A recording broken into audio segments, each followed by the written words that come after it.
Hello friends, അസ്സലാമു അലൈക്കും.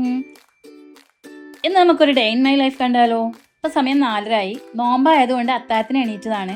ഇന്ന് കഞ്ഞിയായിരുന്നു കേട്ടോ. പിന്നെ രാത്രിയിലെ പൊരിക്കടി ഉണ്ടായിരുന്നു. എനിക്ക് ലൈറ്റ് ആയിട്ടുള്ള ഫുഡാണ് ഇഷ്ടം, അതുകൊണ്ട് ഞാൻ കഞ്ഞി കുടിച്ചു, ഉമ്മ പൊരിക്കടി കഴിച്ചു. പിന്നെ ഞങ്ങൾ നിസ്കാരമൊക്കെ കഴിഞ്ഞ് കിടന്നു. കുറച്ച് സമയം കഴിഞ്ഞ് പിന്നെ ഇന്ന് മക്കൾക്ക് എക്സാം ആയതുകൊണ്ട് നേരത്തെ എഴുന്നേറ്റു. വീട് ക്ലീൻ ചെയ്തു, പിന്നെ ചെടിയൊക്കെ ഒന്ന് നനച്ചു. അതിനുശേഷം മക്കളെ വണ്ടി ഇന്ന് ഇല്ലാത്തത് കൊണ്ട് ഞങ്ങൾ മക്കളെ സ്കൂളിലേക്ക് കൊണ്ടുവിടാൻ വേണ്ടിയിട്ട് വണ്ടി എടുത്തു, സ്കൂളിലേക്ക് കൊണ്ടുവിട്ടു. അത് കഴിഞ്ഞ് ഞങ്ങൾ പുറത്ത് ടൗണിലേക്കൊന്ന് പോയി, മാർക്കറ്റിൽ പോയി. അവിടെ പോയപ്പോൾ നെണ്ട് കണ്ടു. അപ്പോൾ മക്കൾ കുറേ ആയിട്ട് പറയുന്നുണ്ട് നെണ്ടിന്. അപ്പോൾ 1 കിലോ നെണ്ട് വാങ്ങി. പിന്നെ ഞങ്ങൾക്ക് കഫേയിലൊന്ന് പോകാനുണ്ടായിരുന്നു. അപ്പോൾ അതിനുശേഷം അല്ലറ ചില്ലറ കുറച്ച് പർച്ചേസൊക്കെ ചെയ്ത് ഞങ്ങൾ പെട്ടെന്ന് തന്നെ വീട്ടിലേക്ക് തിരിച്ചു. കാരണം നല്ല ചൂടാണ്, ഞങ്ങൾ ടയർഡായി പോയിട്ടുണ്ട് കേട്ടോ. അപ്പോൾ ഞങ്ങൾ കുറച്ച് റെസ്റ്റൊക്കെ എടുത്ത് ഞങ്ങൾ നോമ്പ് തുറ പണി തുടങ്ങി. പിന്നെ ഇന്ന് നമ്മൾ സമൂസയാണ് ഉണ്ടാക്കുന്നത്, അതിൻ്റെ ഉള്ളിയാണ് വഴറ്റുന്നത്.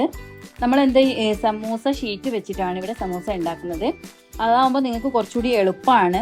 സമൂസ പെട്ടെന്ന് എണ്ണ ഇവിടെ കാലിയാവും കേട്ടോ. കാരണം എന്താ വെച്ചാൽ മക്കൾക്ക് ഭയങ്കര ഇഷ്ടമാണ്. ഉമ്മ ചിക്കൻ കഴിക്കാത്തതുകൊണ്ട് നമ്മൾ ബീഫ് സമൂസയാണ് ആക്കിയത്. അതിനുശേഷം നമ്മൾ ചോറിന് വേണ്ടി കുറച്ച് പയർ തോരൻ ഉണ്ടാക്കി. കുറച്ച് പയർ ഇവിടെ നേരത്തെ വാങ്ങിയത് ഫ്രിഡ്ജിൽ ഇരിപ്പുണ്ടായിരുന്നു കേട്ടോ. അപ്പോൾ പിന്നെ കളയണ്ടാന്ന് കരുതിയിട്ട് തോരൻ ഉണ്ടാക്കി. പിന്നെ അടിപൊളി നെണ്ട് കറി റെഡി ആവുന്നുണ്ട് കേട്ടോ. അപ്പോൾ ഇതൊക്കെ ആയിരുന്നു ഇന്നത്തെ ഞങ്ങളുടെ നോമ്പ് തുറ സ്പെഷ്യല്.